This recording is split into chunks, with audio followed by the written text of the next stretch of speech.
Merci Vicente de nous faire l'honneur d'être dans Top Girondin depuis le temps que je vous voulais. Voilà, ça fait plaisir, ainsi qu'à tous les supporters. J'ai reçu plein de messages. Oui, pose-lui cette question, fais ci, fais ça, machin. Donc voilà, je vous Ah, et poserai surtout aucune. en ce moment. Voilà, là c'est un peu chaud en ce moment. C'est le, Donc c'est le bon moment, en fait. C'est le bon moment pour parler en ce moment parce qu'il n'y a pas beaucoup d'actu au Girondin. il n'y a pas beaucoup d'actu, c'est complètement mort. Et donc voilà, on va essayer de trouver des sujets, tant bien que mal. Bon, déjà, comment ça va, Vicente? Ça va très bien. Ça va très bien. Je sors du confinement, comme vous tous, et je revis un peu quand même parce que j'avais besoin de retrouver un peu de nature. J'ai déjà retrouvé la montagne. Et samedi à 6 heures du matin, on va retrouver la mer. Ça y est, c'est officiel. Ok, bon, c'est une bonne nouvelle. Très, très bonne nouvelle. On a vu un confinement sportif avec des mouvements tous les jours, la grenouille, le lampadaire, la cuillère. J'ai essayé de faire L'araignée, déjà. Non, mais de voir l'araignée. les vidéos déjà, je transpirais, j'étais pas bien. Non, c'était cool, c'était chouette, Ouais. c'était cool, ouais. Ces 42 Non, vidéos, mais ça m'a c'était permis, sympa. ça m'a permis de passer ce confinement de façon un peu plus structurée au fond parce que c'est vrai que j'ai fait cette première vidéo et puis j'ai eu des super retours. Et du coup, ça m'a motivé, moi, à m'entraîner et en même temps à proposer des entraînements à des gens qui n'ont pas l'habitude de s'entraîner en fait et qui ne connaissent pas les mouvements intéressants pour s'entraîner. Et donc, j'ai eu un super retour et ça m'a pris un petit peu de temps, mine de rien, parce que voilà, faire l'entraînement, des vidéos. Et donc, c'était un très bon échange. Et donc, le matin, voilà, c'était un peu mon activité, ça structurait ma journée. Et Ouais, puis après, en plus, c'était jardinage après. jardinage. Non, mais c'était intéressant en plus parce que c'était des mouvements à faire à la maison, quoi. Donc, c'est pas. Pour les gens, c'était intéressant. On va commencer par les quelques sujets qui fâchent et après, on sera tranquillou. Déjà, Premier déjà, sujet. eh, Ouais, on commence faut, il le faut mauvais laisser en premier et chauffer après. pourtant. Ouais, il faut laisser chauffer pourtant, normalement. Bon, Bichente, donc on a vu cette saison de Ligue 1 qui s'est finie. C'est le seul pays européen d'ailleurs où c'est terminado, terminado, complètement. Il n'y a pas de moyen que ça reprenne. On a vu par exemple en Allemagne que ça reprenait. Qui a fait le bon choix? Ben, on le saura, il faut attendre un petit peu. Les Allemands, pour l'instant, se sont organisés pour que ça reprenne. De toute façon, je pense que c'était important d'essayer parce que sur le plan économique, ça va être une catastrophe. À partir du moment où ils arrivent à respecter les règles sanitaires et qu'ils arrivent à terminer le championnat, ben, ils auront raison. Maintenant, peut-être qu'ils vont pas y arriver. Peut-être que il y aura des cas qui vont faire qu'ils vont arrêter au bout de 1 ou 2 journées. Là, ils redémarrent samedi, dimanche. Il reste 9 journées dans le championnat d'Allemagne. On va voir. Nous, on voulait essayer de terminer ce championnat. On sait que pour plein de raisons, pour l'aspect sportif et puis pour l'aspect économique, c'était important d'essayer. Bon, on a pris la décision de tout arrêter. On verra. Hein. Qui a raison? Pour l'instant, c'est difficile de le dire qui a raison. C'est difficile de le dire. Le monsieur qui a à côté de Bichente, c'est pas l'égérie de la marque Petit Bateau, que ce soit clair. C'est Non. c'est notre ami Ni, Nando Chachalana. ni passe-partout de Fort Boyard. Ni passe-partout. C'est Je suis plus grand que toi, alors me vanne pas trop. c'est notre ami Ouais, mais Nando Chachalana. c'est moins costaud. C'est moins costaud. Et attends, tu as déjà vu mes mollets, alors Oui. Ah oui, c'est vrai. Au niveau mollet, c'est pareil. C'est vrai, c'est vrai. bon, Ça, salut Vicente, ravi de t'avoir ici sur cette petite vidéo avec Top Girondin. Donc, on a suivi tous, évidemment, tes exploits dans ton petit dojo de Tortue Géniale, comme dans Dragon Ball, à domicile. Et voilà, tu mangeais pas beaucoup de riz, mais c'était bien. Tu sais, le truc qui est fou, c'est que les gens, ils pensent que toute la journée, je fais ça. Ils pensent que pendant 9 heures, je fais les entraînements, mais en réalité, ça, voilà, c'est 1 heure, 1 heure et demie par jour. Et Après, j'ai une vie normale. Hein. Je passe pas mon temps à faire que du sport dans la salle et à faire l'arrêt, le riz et tous ces trucs-là. Même si je suis un dingue de sport, c'est vrai, ça, je me reconnais, je suis un dingue de sport et j'en ai besoin. Donc voilà, un confinement sportif, comme le dit Nando également. Bon, on le disait en commençant cet échange, Bichente, c'est un bordel monstre à Bordeaux. C'est très très compliqué entre le matin, les épisodes avec les enregistrements des ultramarines. Le soir, sur une radio nationale, on a les enquêtes de plusieurs journalistes qui nous en apprennent des vertes et des pas mûres sur les Girondins de Bordeaux et certaines choses un petit peu cachées. Euh, Toi qui as écrit des lignes de l'histoire des Girondins de Bordeaux, comment tu vis ça? Tu dois être malade. Très très mal. Je vis ça très mal. Je déteste ce que je vois aujourd'hui. C'est Dallas. Hein. Il y a eu des moments difficiles à Bordeaux et moi j'en ai connu un quand on est descendu en deuxième division, mais là ça prend des proportions pas possibles. C'est très inquiétant. Ça va très très mal se terminer parce que c'est impossible à ce stade que les gens se rabibochent. Impossible. C'est impossible. Moi, à un moment donné, non, ouais, impossible. Les ultras vont jamais se rabibocher avec le président Longuepée, impossible. Là, ça a été un niveau où ça va très très mal se terminer. Et puis en plus, on ne sait pas tout, c'est-à-dire qu'on ne connaît pas la vraie situation financière du club, on ne connaît pas les vraies intentions de King Street, savoir s'ils sont prêts à réinvestir ou pas. Donc, moi, j'ai connu une rétrogradation en deuxième division pour raison administrative. Hein. J'ai joué en deuxième division à cause de ça. Je sais ce que c'est. Ça peut très, très mal se terminer, cette affaire-là. Et aujourd'hui, je me reconnais en rien dans ce que je vois. En rien. Je ne reconnais plus ce club. J'ai l'impression, en fait, comment vous dire, Girondins de Bordeaux, je serai éternellement reconnaissant des Girondins de Bordeaux. C'est là où j'ai appris mon métier, c'est là où j'ai joué mes premiers matchs de Coupe d'Europe, c'est là où j'étais capitaine, c'est le Milan, le match contre le Milan fantastique ou la finale contre le Bayern en Coupe UEFA. C'est des moments plus difficiles aussi. La D2 ou en jeune, ça n'a pas toujours été facile pour moi, mais c'est mon club, c'est mon club, c'est le club j'ai appris le foot. Là, en fait, des étrangers ont racheté le club, parce que des étrangers ont racheté le club et je comprends absolument pas ce qu'ils sont en train de faire. En tout cas, c'est pas la bonne méthode puisque ça marche pas du tout. Et surtout, ils se mettent à dos tout le monde. Ils se mettent à dos les supporters, je crois qu'ils sont en train de se mettre à dos la mairie, ils se mettent à dos les sponsors, tout le monde. Je vois pas comment ils peuvent s'en sortir. Un président des clubs, il doit fédérer tout le monde. C'est la base. Ça me paraît être la base. Donc, je suis extrêmement inquiet. Voilà. Après, je réagis pas sur tout. Je vais pas réagir sur tout ce qui sort et tout ça. Mais je suis évidemment très inquiet par ce que je vois et je me reconnais pas dans. Je veux même pas dire c'est les Girondins de Bordeaux en fait. Voilà. Ouais. Pour moi, c'est même, ça représente plus ça. On a perdu tout ça. Je pense qu'il y a tout à reprendre à la base, en fait. Il y a tout à reprendre à la base. Mais bon, voilà, il appartient à une société américaine, à un fonds de pension américain, pardon. Donc, c'est privé. En même temps, c'est pas une entreprise comme les autres, puisque elle représente l'image d'une ville et d'une région. Parce que Bordeaux, c'est la ville de Bordeaux, mais c'est aussi l'Aquitaine. Et donc, c'est pas juste une propriété privée. Attends, c'est pas juste une propriété privée. Voilà, mais en même temps, juridiquement parlant, ça appartient à un groupe privé. Voilà. Et aujourd'hui, pour l'instant, c'est eux qui décident s'ils continuent ou s'ils veulent vendre.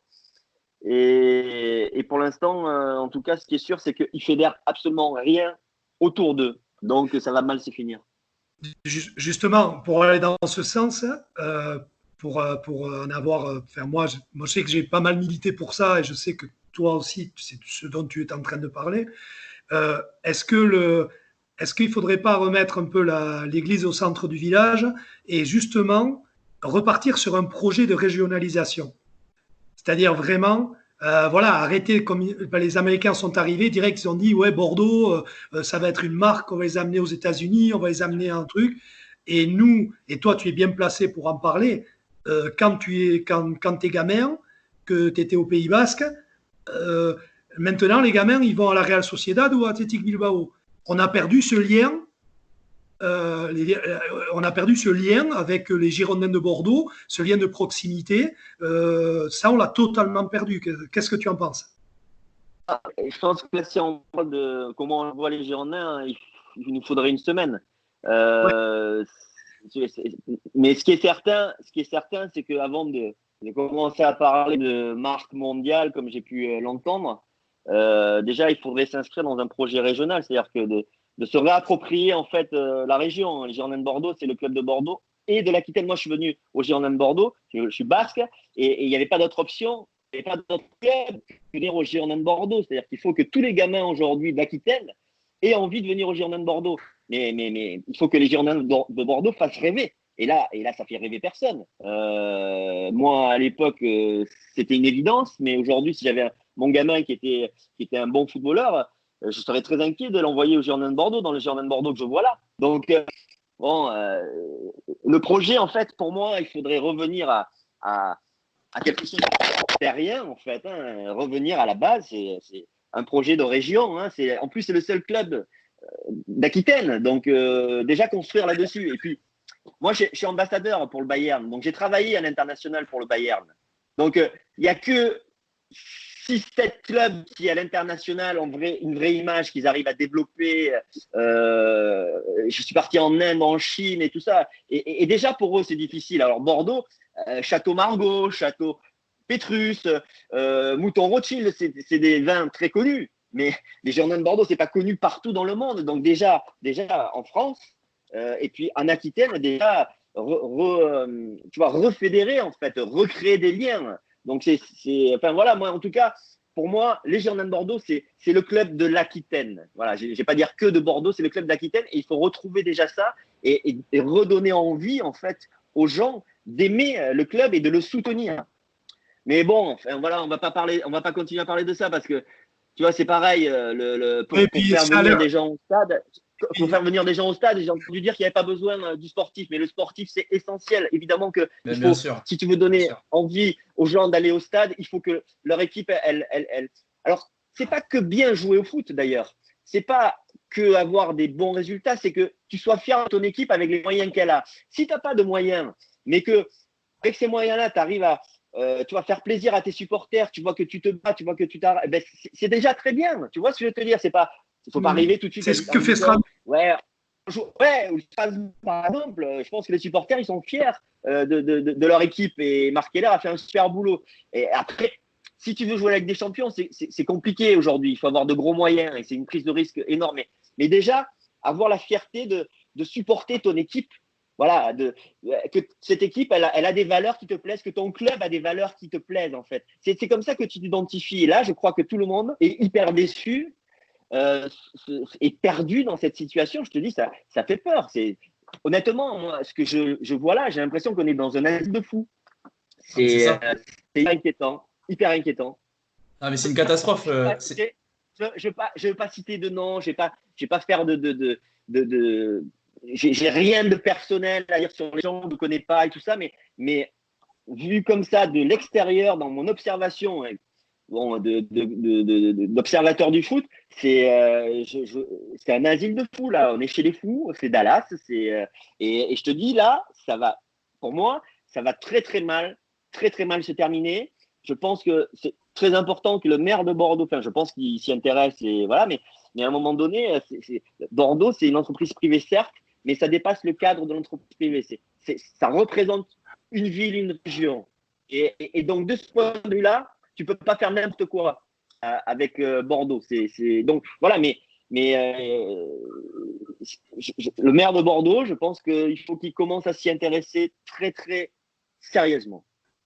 Exactement. Et comme tu disais, Bichante, toi, tu as connu une descente administrative avec les Girondins de Bordeaux.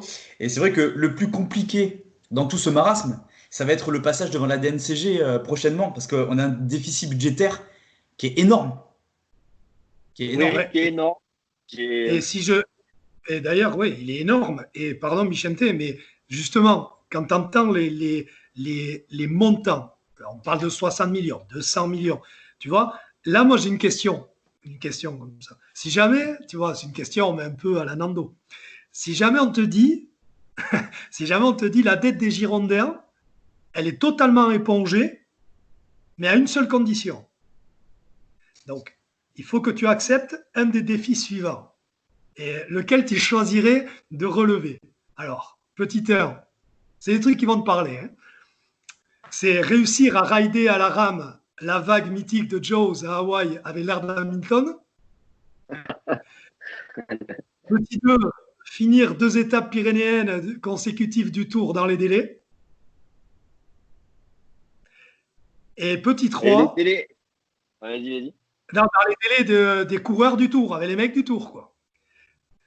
Avec la caravane qui arrive après toi. Avec le groupe Eto. Et ensuite, voilà. Et la troisième, le troisième défi, c'est battre Lothar Matthäus dans un combat de Kawan. Avant non, de MMA plutôt. De MMA. Bon, écoute, la troisième, c'est plus à m'apporter parce que.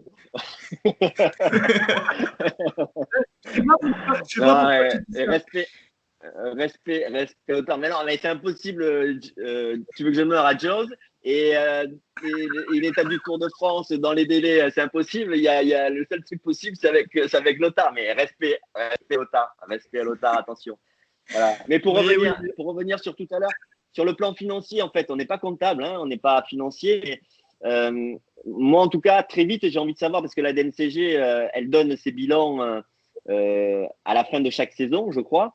Donc, on a le bilan de la saison dernière qui n'était pas déjà extraordinaire. Avec ce qui se passe avec le Covid, là, plus tout ce que l'on peut entendre, je pense que la situation est encore plus catastrophique. Et la vraie question, c'est de savoir est-ce que King Street sera en mesure de remettre, voilà, ou est-ce que finalement, ils vont vouloir vendre, mais à quel prix? Parce que celui qui va venir, parce que c'est bien gentil, mais celui qui va venir, pour venir, il faut savoir quand même qu'est-ce qui se passe avec la dette, parce que me semble-t-il, il y a aussi un emprunt qui a été pris par les Girondins et qui vont devoir rembourser à partir de 2022 à Fortness, si j'ai bien lu tout ce que, si j'ai bien vu tout ce que j'ai lu. Donc bon, sur le plan financier, en fait, pour moi, il y a une vraie inconnue sur la capacité en fait de King Street à refinancer ou la volonté de partir pour limiter la casse ou la volonté de réinvestir pour essayer de revendre en perdant le moins d'argent possible. C'est très confus pour le moment. Je ne sais pas. C'est une catastrophe. Ça, c'est sûr et certain, par contre. Bichante, on clôt le chapitre des choses négatives et de voilà, tout ce qui concerne. Ouais, c'était plutôt soft. Donc, tu es formé à Bordeaux, bien sûr. Tu es né dans ton pays basque. Quand je disais ça va, c'était on peut parler de ça. Et je pense qu'on doit parler du journal. C'est pas très agréable d'en parler. Ouais, bien sûr. Ça me désole de voir tout ça, mais je pense qu'on se doit d'en parler. Après, juste pour conclure sur le sujet, c'est aujourd'hui un club de foot, ça coûte beaucoup d'argent et trouver des investisseurs de qualité, c'est pas facile. Et d'ailleurs, la vente d'M6 s'est fait peut-être un peu trop rapidement et qu'on n'a pas été assez regardant sur la qualité du nouvel investisseur, du nouveau propriétaire. Et puis, ces fonds de pension, ils sont là pour faire des plus-values, donc ils ne sont pas là pour s'investir sur le long terme. Voilà, il y avait beaucoup d'aspects qui étaient gênants dès le départ. Mais aujourd'hui, trouver des investisseurs dans le foot, parce que tout le monde pense qu'on peut gagner de l'argent dans le foot, faire du trading, tout ça. Sauf que y en a beaucoup qui se plantent aussi et que c'est cyclique et que parfois, pour une année ou 2 années, tu peux avoir un Monaco qui réussit à faire des bons coups en trading. Après, ça peut être un Lille qui fait ça. Puis aujourd'hui, tu regardes la situation de Monaco qui est en grande difficulté. Bref, c'est… Monaco, c'est Campos. Hein. C'est pour ça. Hein. Quand Campos il est parti, voilà. Hein. c'est pas toujours facile. Mais bon, moi, je suis pas un modèle de ce type-là. Je pense que il faut revenir à des choses essentielles. Je trouve que c'est important pour un club aussi, tu vois, de travailler bien avec son centre de formation pour pouvoir sortir des jeunes. Encore une fois, que tous les jeunes d'Aquitaine s'identifient, tu vois, à un club et aient envie de jouer au Girondins de Bordeaux. Et donc, du coup, d'avoir un centre de formation où il y a quand même des jeunes du coin, quoi. Te dire, tu formes des jeunes du coin et qui vont faire partie de cette. Après, que tu puisses prendre des jeunes talents ailleurs, très bien, mais qu'il y ait là, qui est quand même des jeunes du Pays Basque, des Landes ou de la région bordelaise qui deviennent footballeurs professionnels au Girondins de Bordeaux, comme Dugas l'a été, comme moi je l'ai été, quoi. Tu vois, c'est une fierté d'avoir ça, parce que c'est une identité. Enfin, moi, quand j'étais capitaine des Girondins de Bordeaux, j'étais capitaine des Girondins de Bordeaux et d'un club qui représentait l'Aquitaine. Et j'étais fier, et quand j'ai joué, j'avais les poils, tu vois ce que je veux te dire. Et à un moment donné, quand tu fais trop de brassage comme ça, quand les gens ils viennent de partout, dis-moi quand est-ce qu'ils sont identifiés au club. Tu vois, c'est pas possible. Il faut être beaucoup plus en. Il faut qu'on arrive déjà à avoir les meilleurs de la région. Après, évidemment, on peut en prendre de partout, mais il faut que les meilleurs du coin, ils n'aillent pas ailleurs. En fait, c'est compliqué de continuer à parler de ça parce que c'est un sujet qui est hyper long. Il y a tellement de thématiques qu'on passerait, comme je te dis, une semaine à en parler. Moi, j'ai joué au Bayern Munich. J'ai vu ce que c'était un club hyper structuré et en même temps un club qui a gardé son identité bavaroise. Tu vois, qui a su garder ça et qui a, en fait, il faut garder. Ce qui est dangereux, je trouve, c'est quand des clubs perdent leur âme, perdent leur identité. Et là, aujourd'hui, les Girondins de Bordeaux, ils sont en train de perdre ça. Et si tu perds ça, tu perds tout. Si tu perds ça, tu perds tout. Alors, moi, je suis quelqu'un de calme en apparence. Je suis quelqu'un de réfléchi. Voilà, et donc je ne veux pas parler à tout va. Mais on arrive à une période pour les Girondins de Bordeaux où là, ça commence à être vraiment chaud et il faut que ça s'arrête. Il va vraiment falloir que ça s'arrête. Il va falloir vraiment que chacun soit face à ses responsabilités pour pas arriver à une catastrophe. Voilà. Parce que là, on n'en est pas loin. On n'en est pas loin, exactement. Bichante, on va faire un petit bond de 30 ans en arrière et ta formation au Girondins de Bordeaux. Justement, quand tu étais en formation à Bordeaux, quels étaient tes modèles dans l'équipe première? On se dit peut-être qu'aujourd'hui, les gamins de 16-17 ans, eh bien, ils ont des Koscielny comme modèle. De toute façon, il n'y en a pas 50 entre nous. Ils ont des Koscielny comme modèle. Toi, c'était qui tes modèles, Bichante? Gigi. Il ne pouvait pas y en avoir un autre. Giresse. Petit gabarit. Moi, j'étais attaquant à l'époque au centre de formation. J'étais offensif, j'étais joueur offensif. Donc, moi, je ne regardais qu'Alain Giresse. C'était mon modèle. C'était voilà, le petit gabarit qui, techniquement, arrivait à dribbler tout le monde, arrivait à faire la bonne passe. C'était mon modèle. Et finalement, dans le foot, je n'ai qu'un seul modèle, c'était lui. Parce qu'après, je suis devenu défenseur. Donc, bon, je veux dire, j'ai appris à être défenseur, mais je me suis jamais vraiment identifié à des défenseurs latéraux. Parce que ma formation, c'est une formation d'attaquant et une formation de joueur offensif. Donc, je regardais surtout les joueurs offensifs. Et Gigi, voilà, étant en cette formation, c'était la grande époque Girondins. Moi, j'étais en tribune à l'Escure et c'était la grande époque des Girondins, la grande équipe des Girondins. J'étais en tribune pour le match contre la Juve. Voilà, et Gigi, c'était la star de l'équipe. C'était un génie. Et voilà, j'ai un immense respect pour lui. Et en plus, ce qui est super, c'est que j'ai développé une relation avec lui, mais hyper sympa. Enfin, j'ai des frissons quand je te dis ça. C'est un mec humainement hyper attachant, tu vois. Et, oui, c'est vrai. Vraiment, voilà. Et donc, c'était lui. Et puis après, tu vois, ma carrière, elle est curieuse parce qu'à 16 ans, un entraîneur qui veut me dégager des Girondins de Bordeaux parce qu'il dit j'ai pas le niveau, je suis trop petit, j'ai pas le niveau pour jouer en pro. Donc il voulait m'envoyer, je crois, à Pau. Et puis heureusement, à l'époque, au centre de formation, il y avait Ante Mladinic et Pierrot Labatte. Oui. Et Ante Mladinic et Pierrot Labatte, ils trouvaient que j'avais des qualités et ils trouvaient qu'on devait laisser plus de temps. Donc, ils ont insisté pour qu'on me laisse un peu plus de temps. Et comme par hasard, un an après, où il y a cet entraîneur qui avait convoqué mes parents pour leur dire que bon, il fallait pas rêver, que je serais jamais footballeur professionnel, et en ma présence. Voilà, et Ante Mladinic et Pierrot Labatte ont dit non. Laissez-lui un peu de temps, et puis voilà, et après j'ai explosé en fait. Après j'ai explosé et donc ils ont été très importants, Ante Mladinic et Pierrot Labatte. Et pour parler d'Ante Mladinic, parce qu'on n'en parle pas beaucoup dans l'histoire des Girondins, il avait été recruté.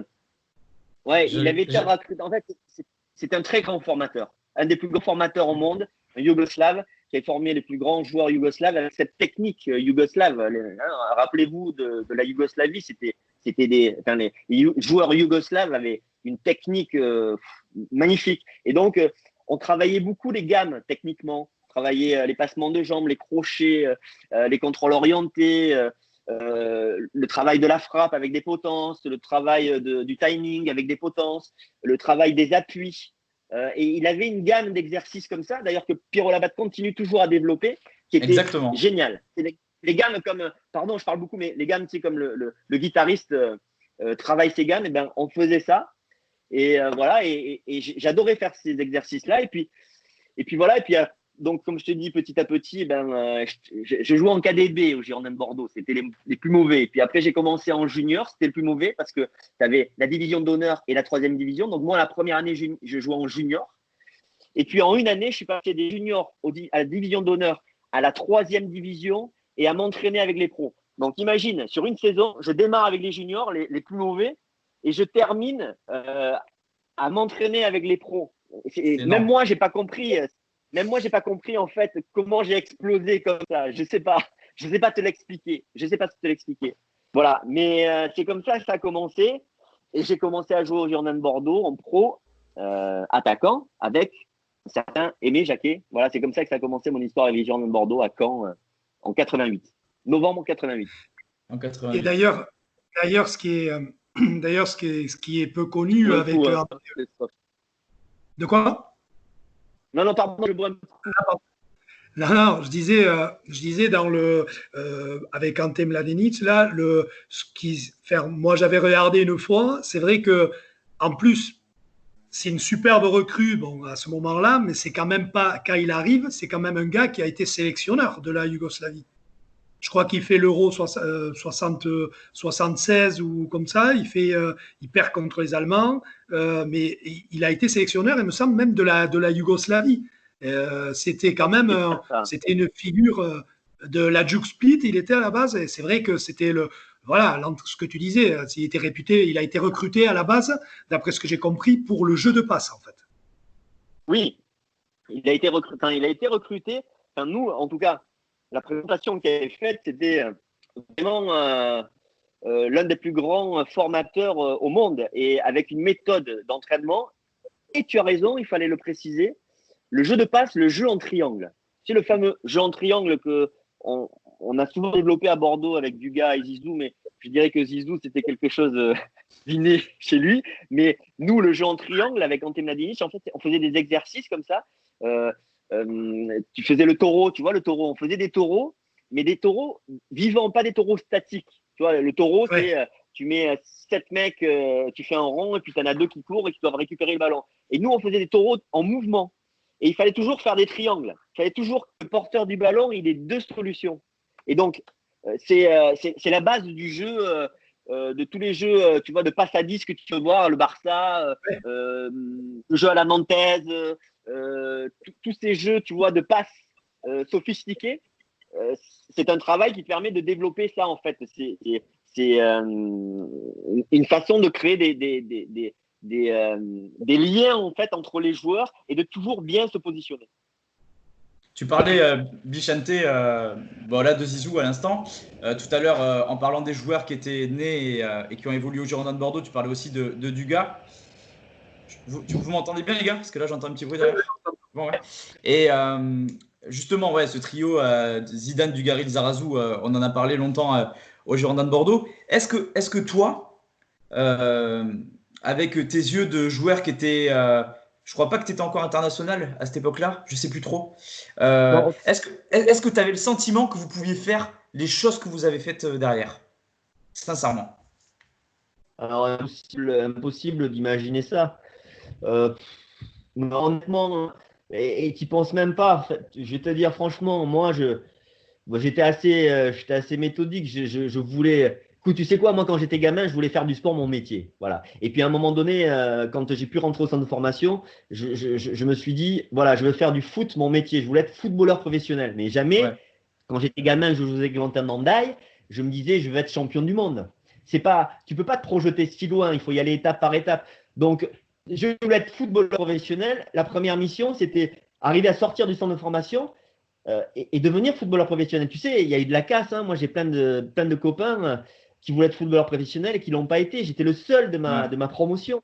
Et tu vois, il y a beaucoup d'espoir et beaucoup de désillusions. Donc déjà, être footballeur professionnel, c'était énorme. Et après, c'est vrai que Dugas, on était les jeunes du centre de formation, on était un peu les symboles du centre de formation, quoi. Les deux jeunes qui sortent et qui sont titulaires au Girondins de Bordeaux, donc c'était quelque chose d'exceptionnel. Et puis après, il y a Zizou qui est venu nous rejoindre, qui lui est arrivé de Cannes, formé à Cannes, et puis qui s'est parfaitement intégré en fait dans l'équipe. Et c'est vrai qu'on avait des affinités techniques. On continue à travailler un peu ce jeu en triangle à l'entraînement. On faisait ce travail technique, ses gammes et tout ça. Et Zizou aimait bien faire ça aussi. Il aimait bien travailler ça, même si lui, il avait une technique unique, différente. Elle n'est pas conventionnelle, cette technique. C'était une technique de rue.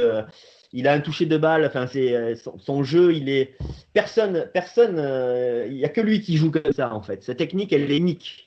Mais voilà, et on avait des affinités dans la vie, on avait des affinités dans le jeu, ce qui faisait que, c'est vrai, et Zizou et Dugas, ils aimaient bien venir sur le côté gauche, quoi. Et donc on se retrouvait souvent sur ce côté gauche, et ce côté gauche bordelais, il était fort, quoi. Voilà. Mais c'était un régal de jouer ensemble, mais impossible de savoir que derrière, il y aurait eu ces carrières-là. Chacun et déjà, juste avant, pardon, ouais, désolé. Déjà, juste avant, quand tu as commencé en pro, tu avais un gars avec qui tu jouais les yeux fermés, c'était Jesper Olsen. Ah ouais, ça c'est. Là, j'étais en train de regarder ça parce qu'en fait, j'ai fait 8 saisons. J'ai fait 8 saisons en pro, j'ai en de Bordeaux. Et tu vois, le temps passe et parfois tu mélanges un petit peu les saisons. Mais tu vois, la première saison, c'était avec Jacquet, puis il y a eu reconversion en fait comme arrière gauche par Didier Kwekou. Et c'est la saison 89-90 avec Goethals, arrive Jesper Olsen. Et écoute, Manchester United. Oui, je crois. Et joueur formidable. Et en fait, j'ai jamais eu une fusion aussi parfaite avec un joueur de couloir que lui. C'est-à-dire que on était à la fois ailier et arrière gauche tous les deux. Tu vois, d'habitude, tu as l'arrière gauche et l'ailier ou le milieu gauche. Tu vois, chacun reste on va dire, dans son rôle et on se complète. Avec lui, c'était alternatif. C'est qu'un coup, si je montais et que l'action méritait que je reste devant, mais je restais devant et lui, il restait derrière. Et c'était génial parce que c'était l'équilibre parfait. Tu contrôlais totalement la phase défensive et la phase offensive. Et tous les deux, on s'est éclaté cette saison-là avec Goethals qui nous appelait les moustiques. Et ce mec-là, j'ai adoré jouer avec lui. Et puis, bon, Goethals, c'est un amour d'entraîneur, hyper fin psychologue, charmant, sympathique et rigolo et qui nous racontait des anecdotes. C'était une très très belle année. qui s'est mal terminé à mon sens, parce qu'on a fini deuxième, alors que je pense qu'on avait les capacités de gagner ce championnat. Voilà. Et ça a merdé sur la deuxième partie de la saison. Tu voulais dire un truc, Lando? Ouais, pardon. Oui, juste et en parlant de Goethals, c'est vrai qu'en plus, lui-là, ce qui est bien, c'est qu'il paraît que c'est un gars qui est, comme tu le dis, qui est truculent, quoi. Et en plus, dans ton cas à toi, ce qui est cool, c'est que c'est un mec qui est réputé aussi, quand il a trouvé son équipe, il fait toute la saison avec et les remplaçants, ils jouent pas une minute. Donc, quand tu joues, tu joues. Ah, ça, je savais pas ça. Moi, je faisais partie des titulaires. C'est sûr, c'est plus facile oui, quand oui, tu es titulaire que remplaçant. Mais bon. mais ça, voilà, même du Et à cette époque, Bichente, t'es proche de qui dans le vestiaire? Bon, hormis Zizou et Duga, on imagine, mais t'es proche de qui dans le vestiaire? en 89-90, Zizou n'était pas arrivé. Hein. Zizou, je ne veux pas dire de bêtises. Il arrive en 92, non 91, il arrive, 92. il arrive après l'année de T2. Hein. Il arrive après l'année en Ligue 2. Hein. Quand on remonte l'année en Ligue 2, c'est 92-93, si je ne me trompe pas. 90, non, 91, 92. 91, 92. On en parlait l'autre jour que je suis né justement en 91 et que j'ai été vanné par Nando. Ouais, parce que j'ai dit. Alors Zizou arrive après, je pense. Ouais, après, en 93, il arrive avec, je crois que c'est Courbis qui voilà, il me semble. Donc, nous, enfin voilà, et cette année en deuxième division est importante parce que il fallait faire remonter le club. Ça aurait pu, et c'est pas facile de remonter directement. Hein, et c'est la Ligue 2, c'est un championnat physique et tout le monde de ta peau, surtout quand tu es un nom comme Bordeaux. Donc ça a été une année où il a fallu y aller à la maillotche et c'était la bagarre avec Strasbourg. On était vraiment les deux équipes un peu leaders de ce championnat. C'était la bagarre à chaque match. Et ça devait être le Strasbourg. De Leboeuf, de Franck Leboeuf, ouais. Avec des cheveux. Avec des cheveux. Et Franck, c'est marrant parce qu'on est devenus potes en équipe de France, mais quand il joue à Strasbourg, avec Jean-Luc Degault, on voulait le découper à chaque match. on le supportait pas. Et tu vois, on est devenus amis après en équipe de France, mais à Bordeaux, putain, c'était. Je sais pas pourquoi j'avais une obsession sur lui. J'ai trouvé qu'il arrêtait pas de parler en plus. Bon, il arrêtait pas de la ramener et tout ça. Et donc. Putain, on voulait le découper. Après, il n'y a rien de fou à découper le bœuf. Hein. Enfin bon, c'était ma petite vanne. Ouais, pas mal, c'est là. Pas mal. Et d'ailleurs, Michel, moi j'ai une petite question. Tu as joué X années au Girondins avec ce groupe-là. Il y avait des branleurs. Tu vas nous lâcher une petite anecdote là quand même, un petit truc croustillant de vestiaire là. Ouais, tu parles de branleur, donc à un moment donné, celui qui était pas mal, c'est Duga quand même. Voilà, Duga, il est ouais, un peu, enfin voilà, c'est un foufou, super talentueux, super joueur. Très, très franchement, pour revenir sur Duga, jeune, très, très talentueux. Après, il n'avait pas la structure, la mentalité, l'exigence qu'un Zizou, par exemple, a eu tout au long de sa carrière, qui fait que, pour moi, Dug, il aurait pu faire mieux. Tu vois, il a fait une super carrière, mais je pense que s'il avait été plus concentré, il aurait pu faire mieux encore. C'était un super joueur, Dug, et jeune, exceptionnel. Et donc, branleur. À faire des conneries. Et donc, il y avait une super ambiance dans l'équipe et on allait souvent en fait au Cap Ferré, on allait manger là-bas. Et je me rappelle que la Coupe d'Europe, on préparait les matchs, là-bas au Cap Ferré, manger des huîtres et tout ça. Et après, on allait. Une époque, on était un peu passionné de jet ski et je me rappelle d'une session, on était parti faire du jet ski sur le banc vers le bar d'Arguin, au bassin d'Arcachon.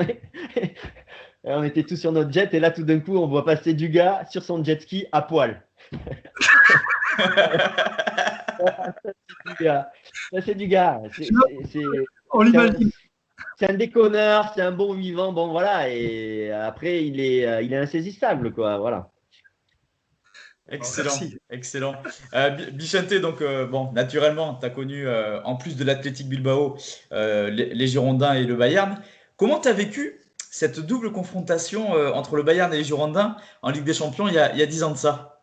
Avec, je le rappelle, victoire de Bordeaux à domicile 2-1 et 2-0 sur le terrain du Bayern.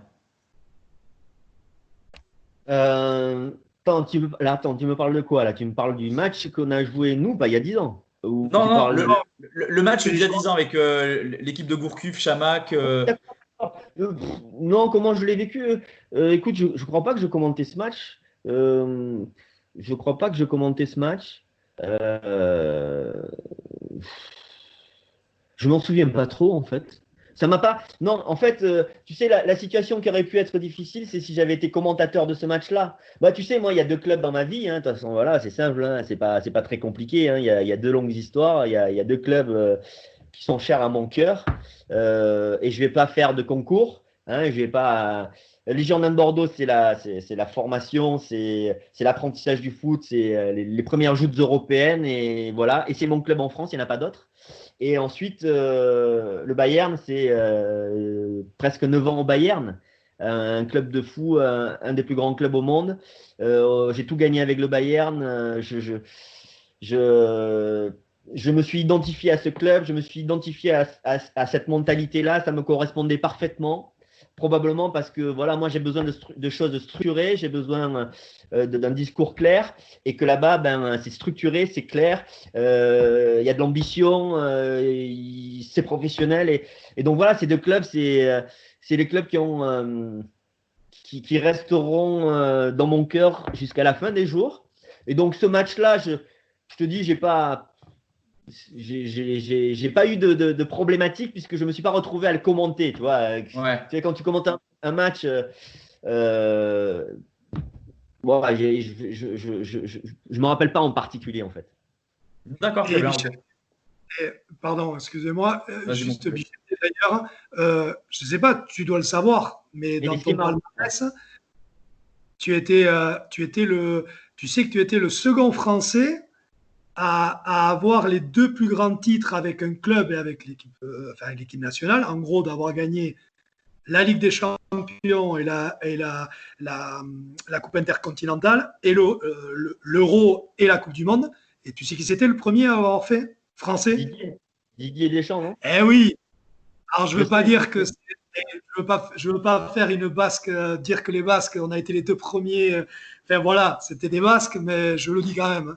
Donc, n'empêche, c'est chouette parce que tu as fait ça, c'était en 2000-2001. Après, il y en a d'autres qui t'ont emboîté le pas, mais pas tant que ça finalement, qui vous ont emboîté le pas. Mais moi, je trouve que c'est un truc intéressant. Je trouve que, enfin, tu vois, c'est un truc dont on n'a pas parlé souvent. Tu le savais ou tu le savais? Oui, je le savais. Ouais, je le savais. Mais écoute, tu sais, voilà, il y a cette période avec l'équipe de France, quand tu gagnes la Coupe du Monde et le championnat d'Europe, qu'est-ce que tu veux de plus? Voilà, tu dois gagner 1000 à l'échelle d'une carrière. À l'échelle d'une carrière, si tu veux, chaque saison, c'est un peu un coup d'essai, tu vois. Et ce qui est important, toutes les saisons, tu ne gagnes pas. Même avec le Bayern, toutes les saisons, on ne gagne pas la Ligue des Champions. C'est impossible, tu vois. Mais quand tu arrives dans une carrière à gagner la Coupe du Monde, le championnat d'Europe en équipe de France, et que tu gagnes la Ligue des Champions et la Coupe intercontinentale, à l'époque, c'était la Coupe du Monde des clubs. J'ai conscience que c'est exceptionnel et je suis très fier de ça. Voilà, après, à un moment donné, il faut mériter d'aller jouer au Bayern et il faut mériter de rester aussi longtemps au Bayern. Donc, si je suis resté aussi longtemps, c'est qu'ils ont trouvé que j'avais des compétences, je pense. Mais tu vois, pour revenir pour ces deux clubs, avec le Bayern, entre 1999 et 2001, nous sommes la meilleure équipe d'Europe. Parce qu'il faut se rappeler que en 99, on perd en finale contre Manchester United. En 2000, on perd contre le Real Madrid. Et en 2001, on gagne la finale contre Valence. Et donc, on fait finale, demi-finale, finale. Il n'y a pas une équipe qui a maintenu ce niveau-là. Et en même temps, on est champion d'Allemagne les 3 saisons. et on gagne une Coupe d'Allemagne. Donc, j'ai joué, franchement, à cette époque-là, on avait une équipe de tueurs. On avait une équipe de folie avec Oliver Kahn, Effenberg, Willy Sagnol, Dufour, Elbert, Paolo Sergio, Karsten Janker, Mehmet Scholl, t'avais à la fois des putains de joueurs techniques, tu vois, Mehmet Scholl, vous le connaissez, c'est peut-être pas super bien en France, mais c'est un joueur mais magnifique, une technique de malade. Et Elbert, Paolo Sergio et tout ça. Il y avait le Salihamidzic, Owen Hargrave, tu vois, en finale, il y avait Thomas Linke. On avait des tueurs derrière, Dufour, Thomas Linke, Patrick Anderson, il y avait Willy Sagnol à droite de moi, j'étais à gauche. Et après, au milieu, tu vois, tu avais des joueurs comme Jens Jeremies, comme Stefan Effenberg. Il y avait Lothar Matos, la première en 99, qui est partie après. C'était une équipe vraiment très solide. Très solide. Et je te le dis je vais pas te faire la fausse modestie, mais ces 3 années-là, on est la meilleure équipe. Même le Real Madrid, ils sont pas aussi forts que nous sur ces 3 saisons-là. Et voilà. Et après, avec l'équipe de France, bon, vous connaissez l'histoire. J'ai pas besoin de vous la raconter. C'est vrai que de 98 à avant 2002, le fiasco de 2002, parce que c'est par rapport à l'équipe qu'on avait, c'est quand même une grosse désillusion, mais ces 4 ans-là, c'est énorme. C'est énorme, tu vois, on était au top mondial pendant 4 ans, et voilà, et je pense que c'est aussi pour ça qu'il y a eu un phénomène d'usure en 2002, que ça a craqué en 2002, parce qu'à un moment donné, c'est dur de maintenir ça longtemps. Voilà. Et ça, tu vois, c'est des pics. C'est des pics. Comment ? Et la blessure de Zizou dans les matchs amicaux aussi, juste avant, ça fout la merde. Non, si tu rentres dans le détail de 2002, il y a la blessure de Zizou, évidemment. Il y a aussi Robert Pires qui faisait une saison de folie, qui se pète le genou, et qui était devenu hyper important pour l'équipe de France. Et après, je pense que un peu d'enflammade quand même, tu vois. Les choses étaient plus gérées. À un moment donné, tu sais, quand tout te réussit, tu es hyper sollicité. Et il faut savoir calmer tout ça pour toujours garder la concentration sur le sportif. Et l'organisation autour de l'équipe de France n'était pas assez bonne pour calmer un peu tout le monde et nous remettre sur le droit chemin du sportif toujours. Et peut-être que nous-mêmes, on s'est un petit peu dispersé aussi. Et à l'arrivée, ce sont des petits détails, mais tu vois, c'est peut-être 5 ou 10% qui te manquent. Et qui fait qu'après, en compétition, tu le payes cash. Et puis, bon, la blessure de Zizou, c'est clair qu'un joueur comme lui, ça n'aide pas. Ça a été une catastrophe. C'était une catastrophe. Mais bon, après, on s'en fout de tout ça parce que si on commence à raisonner, ouais, on a tous raté des matchs. Il y a toujours des moments difficiles. Mais bon, ce qui est important, c'est de se dire, OK, putain, c'est pas, tu sais, pour nous, en équipe de France, par exemple, c'est pas juste gagner un match, c'est s'inscrire sur une période. Tu vois, tu aurais pu dire, tiens, ils sont champions du monde, ok, sur une compétition de 1 mois, mais non, mais après, derrière, tu fais l'Euro, et puis surtout, tu vois, sur 3-4 ans, tu montres que tu es la meilleure équipe du monde avec l'équipe de France. Tu vois, donc ça pour moi encore plus de valeur que gagner un tournoi. Certes, c'est pas le tournoi d'Interquartier qu'on faisait en Daille avec Nando, mais c'est la Coupe du Monde qu'on a gagnée. Mais voilà, ça c'est au fond, je m'en fous de. En 2002, c'est pas bien ce qu'on a fait. On est passé à côté de la compète, mais s'il fallait passer à côté de la compète pour gagner 98 et 2000, ça suffit, franchement. Il faut savoir apprécier ça. Ça vaut le coup, c'est clair. Voilà, ouais. Pardon. Et surtout que voilà, c'est moi comme je disais, on est un paquet comme ça. Je pense aussi, c'est vrai que 98 c'est extraordinaire évidemment, ce titre de champion du monde.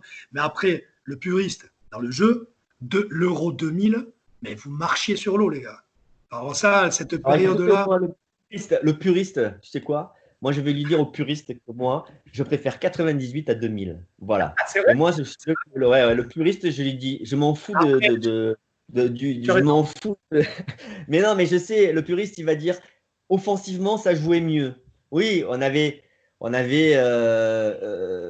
Thierry Henry, David Trezeguet, Robert Pires. avait 2 ans de plus, Phil Thorne. Tu vois, ils avaient donc et forcément on avait un potentiel offensif, mais il y avait un commençait à avoir un petit déséquilibre. On n'était pas aussi, pour moi, je n'avais pas la même force défensive. Moi, ce que j'ai aimé en 98, c'est qu'on était c'était une armée. C'était défensivement et mentalement, c'était une machine cette équipe. Et je l'aime plus que 2000. 2000,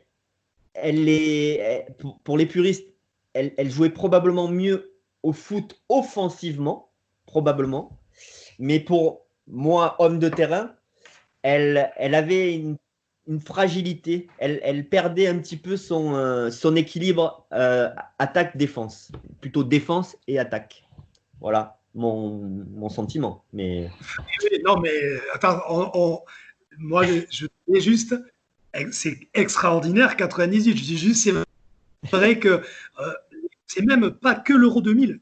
Après 98, on se disait, mais tous les matchs, mais de toute façon, ils vont gagner. Ils vont gagner. Pam, vous tapez l'Angleterre à Wembley, vous faites, tu vois, tu te dis. On ressentait ça. À chaque match, on ne pouvait même pas imaginer qu'on pouvait le perdre, en fait. On avait une force, une confiance en nous. Et tu vois, alors, comment te dire, le danger, c'est de penser que tu vas toujours, toi, trouver la solution. Et tu vois, par exemple, le match contre l'Italie, la finale contre l'Italie, on était presque trop en confiance, penser que par notre jeu, on allait toujours faire la différence. Sauf que les Italiens, ils nous ont complètement bloqué le jeu. Et nous, on a insisté, tu vois, et on a failli le payer cher.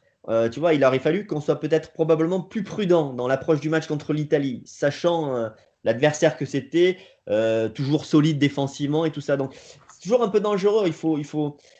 Chaque match est différent. Il faut être malin, tu vois. Et voilà pourquoi je te dis que, au final, moi, l'équipe de 98, je la vénère. Je la mets sur un piédestal sur le plan défensif et sur le plan de la mentalité et de la tête. Là c'était fort, hein, très fort. Et justement, Bichente, avant de vivre ce rêve que tout footballeur veut connaître de gagner la Coupe du Monde, justement, tu quittes les Girondins de Bordeaux, tu t'engages avec l'Athletic Bilbao. Et alors, je te coupe parce que je veux parler d'un match avant qu'on aille à Bilbao. Et on va en parler. Moi, j'ai le temps. Ce qui est marrant, c'est que mon dernier match avec les Girondins de Bordeaux, c'est la finale Coupe de l'UEFA contre le Bayern. Et oui, bien sûr. Moi, je ne savais pas que j'allais aller au Bayern, tu vois. Je n'ai pas prévu. Enfin, à ce moment-là, je savais par rapport au parcours qu'on faisait en Europe qu'on était, Dugas, Zizou et moi, on était observés. Mais je ne savais pas que parce qu'en fait, c'est Franz Beckenbauer qui a dit au Bayern il faut recruter l'arrière-gauche des Girondins de Bordeaux. Et ils ne l'ont pas fait tout de suite. Mais c'est lui qui a dit il faut recruter ce joueur-là. Et donc, si je suis venu ensuite au Bayern Munich, c'est grâce à Franz Beckenbauer. Mais c'est assez marrant, au fond, moi en tout cas, il y a des choses comme ça qui te marquent. Et que mon dernier match avec les Girondins de Bordeaux contre le Bayern, et le Bayern aura été ma deuxième grande histoire d'amour, en fait, dans ma carrière, tu vois. Et mon seul regret, au fond, c'est le seul jour où j'aurais voulu battre le Bayern. Voilà, c'est le seul jour où j'aurais voulu battre le Bayern parce que je crois qu'on pouvait le faire. Je crois qu'on pouvait le faire si Dugas et Zizou n'avaient pas été suspendus au retour. Et aussi, si je crois que Didier Tolo avait eu une super occasion au match aller qui aurait pu nous donner un petit bonus si tu veux et c'est Oliver Kahn qui fait un super arrêt je crois, mais voilà, après sans Zizou, Dugas au retour, et puis moi je me fais découper par Kostadinov au bout de 20 minutes, je me fais découper le genou. Bon voilà, c'était et là pour le coup tu as vu la différence, tu vois, d'expérience entre un club comme le Bayern et puis les Girondins. On était une équipe jeune, voilà, ils ont mérité, je dis pas qu'ils n'ont pas mérité, mais putain, s'il y avait un match que j'aurais aimé gagner, c'était évidemment celui-là, quoi. Pour me dire, tiens, on a gagné, tu vois, un truc majeur, quoi. Et puis c'est chaud quand même. À l'époque, c'est des matchs aller-retour, quoi, les finales UEFA. Je veux dire, quand tu tapes un géant européen comme ça, n'importe quel club qui joue une finale de Coupe d'Europe sur match aller-retour, c'est pas la même, quoi. Et t'as raison, c'est vrai que j'ai même plus pensé à ça, t'as raison. C'est vrai que c'est chaud. Là, pour le coup, c'est difficile, c'est encore plus difficile. Encore plus difficile. Et justement, Bichente, tu prends quand même un sacré risque parce que tu quittes donc les Girondins de Bordeaux après ce match contre le Bayern. Tu t'engages avec Bilbao, où tu joues peu à Bilbao. Et tu prends le risque de changer de club à quelques mois du mondial. C'est un truc de dingue. Alors non, pas quelques mois, c'était un an avant le mondial, hein, puisque je pars à Bilbao. Et quand j'arrive au Bayern, c'est la saison de la Coupe du Monde. Ouais, voilà, c'est ça ce que je voulais te dire. Ouais. C'est la transition entre. Ouais. Écoute, j'ai quitté Bilbao parce que j'étais pas heureux. Parce que je me sentais pas bien. J'étais pas bien. Alors, j'étais pas heureux pour plein de raisons. D'abord parce que pour la première fois de ma carrière, j'étais victime d'une blessure très chiante, pubalgie. J'avais commencé à être emmerdé à Bordeaux et je peux te dire maintenant que j'ai fait la saison en serrant les dents. Voilà, j'ai fait la saison en serrant les dents pour jouer les matchs de Coupe d'Europe. J'ai ensuite fait le championnat d'Europe. Et donc, j'ai forcé, tu vois, j'ai vraiment forcé. Et j'ai subi le contre-coup, en fait, l'année de Bilbao. Et j'ai dû me faire opérer. Donc, c'est la première fois, en fait, je me trouvais confronté. Il y a un chat qui passe derrière. J'ai vu passer. Et c'est la première fois que je me retrouvais confronté, en fait, à la blessure. Tu vois, je me sentais indestructible. Et là, la première fois, putain, ça marche pas, quoi. Moi, il suffisait d'appuyer sur un bouton et c'était bon, quoi. Et donc, le doute s'est installé dans ma tête et comme j'ai pas, comment te dire, Fernandez n'a pas fait preuve d'une grande psychologie, ça n'a pas arrangé non plus les choses, c'était l'entraîneur à l'époque. Ouais. Et tout commençait à m'agacer, tu vois, et tout m'énervait en fait. Tout m'énervait. Et ça m'a énervé à tel point que j'ai dit, bon, ça continue comme ça, je pars. Voilà. Et c'est ce que j'ai fait. Et c'est ce que j'ai fait. Puisque j'avais en fait une clause libératoire sur mon contrat et que le Bayern en fait à ce moment-là m'a sollicité et donc je suis parti au Bayern comme ça. Ouais, t'as foncé direct, ouais. T'as pas réfléchi à deux fois, tu t'es dit c'est l'opportunité, il faut que j'y aille. Non, mais en fait, j'étais pas heureux de ce que j'avais vécu cette saison-là. Ça y est, voilà, j'avais pas envie de continuer comme ça. Okay. J'avais pas envie de continuer comme ça. Et donc, le Bayern, qui me dit ça, c'est quoi cette barbe? Et le Bayern voulait me recruter et voilà. Et je me suis dit bon, mais j'avais besoin en fait d'un renouveau, quoi. Et ce renouveau, il passait par un départ, il passait par l'idée, si tu veux, de repartir sur une page blanche, tu vois. Ouais. Et donc, c'était un gros risque, tu as raison. Ça pouvait être. On peut penser que c'était un gros risque. Parce que bon, pas facile de s'imposer dans un club comme le Bayern, avec un vestiaire pas facile, avec beaucoup d'ego, s'adapter à l'Allemagne et tout ça. Mais au final, ça a été la meilleure décision de ma carrière. Et tu arrives dans quel état d'esprit au Bayern? Parce que tu arrives dans une équipe de malades. Tu arrives dans quel état d'esprit? Tu es confiant? Tu es un petit peu méfiant? Tu es comment? Parce que c'est quand même spécial pour. Non, je ne suis pas confiant. Je suis pas confiant du tout parce que je n'ai pas encore complètement réglé mes problèmes de pubalgie. Donc, je ne suis pas encore à 100%. Mais par contre, je sais que c'est une saison. C'est une saison qui sera déterminante pour ma carrière, pour ma vie, puisqu'à la fin, il y a la Coupe du Monde. Et qu'il faut que je rejoue pour rejouer avec l'équipe de France. Il faut que je rejoue avec le Bayern pour rejouer avec l'équipe de France. Et d'ailleurs, il y a mes Jacques. Je te coupe, Bichente. T'as qui à ton poste quand t'arrives?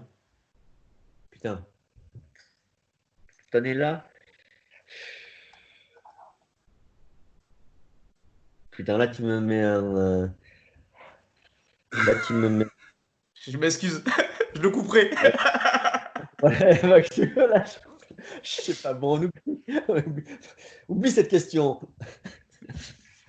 Je sais pas, mais c'est compliqué au départ parce que je te dis, je ne suis pas encore bien remis de cette pubalgie.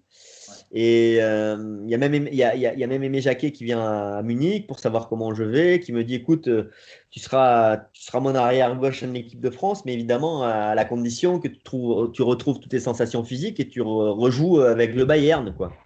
Donc voilà, donc c'était une obsession en fait. Je me suis foutu dans une espèce de tunnel de concentration où je ne pensais qu'à ça. Je m'entraînais tous les jours, je faisais des soins tous les jours pour retrouver en fait de la souplesse. J'avais été opéré, donc pour retrouver de l'élasticité au niveau de mes cicatrices. Je faisais un travail physique approprié. Et puis petit à petit, voilà, j'ai reconstruit en fait. Il fallait que je reconstruise mon physique. Et donc j'ai passé l'année à reconstruire mon physique et ça a été une course contre la montre puisqu'il y avait la Coupe du Monde. Et par chance, j'ai respecté le timing et je suis revenu à temps. J'ai rejoué avec le Bayern et puis Aimé m'a sélectionné avec l'équipe de France. Et puis voilà, après préparation à la Coupe du Monde, il y a la Coupe du Monde. Et puis je fais une super Coupe du Monde comme mes partenaires, quoi. Ouais, Nando. C'est pas au Bayern, c'est pas Tarnat qui est là? Non, après. Je pense qu'il arrive en deux. Les défenseurs. Abel, c'est à droite. Il y a Christian Zigueux. Je sais que, je pense que c'est Zigueux. Je pense que c'est Zigueux. Je crois que c'est lui qui est là la première année, je crois. Je crois que c'est lui qui est là la première année. Mais Tarnat arrive après. Et d'ailleurs, juste pour rebondir par rapport à ce que tu disais, moi je trouve qu'effectivement, c'est. Enfin, comme on dit, tu sais, il faut avoir les cojones pour aller au Bayern parce que, en général, alors, tu as pas mal de gars, les années de Coupe du Monde, ils ne prennent pas de risques. C'est-à-dire qu'ils seraient partis. Alors, je ne sais pas si c'est pour ça, mais par exemple, tu as un exemple. Laurent Blanc, il était à Barcelone et un an avant la Coupe du Monde, il signe à Marseille.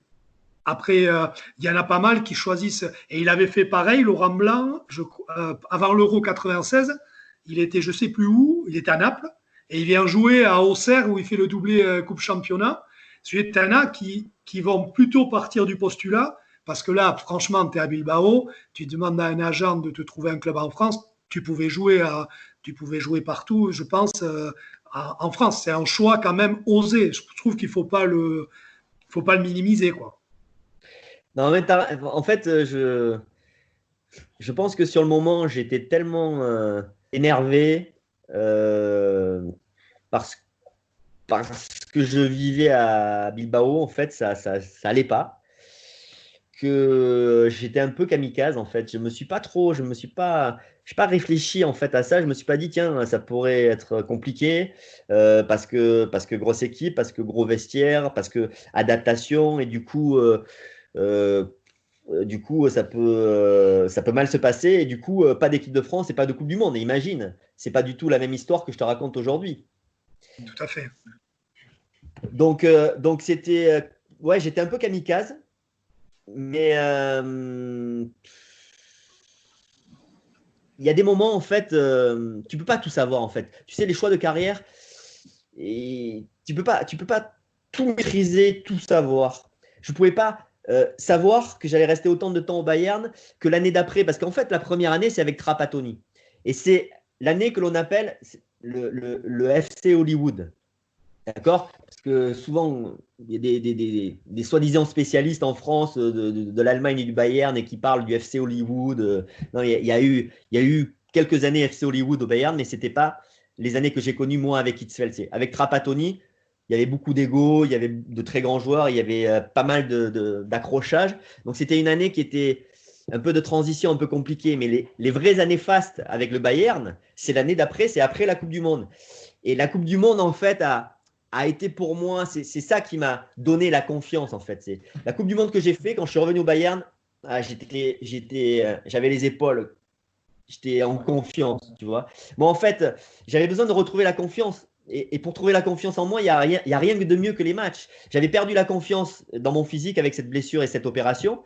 Et il me fallait des matchs. Et quoi de mieux que cette Coupe du Monde pour retrouver la confiance? Et donc, la première année au Bayern, elle est assez compliquée.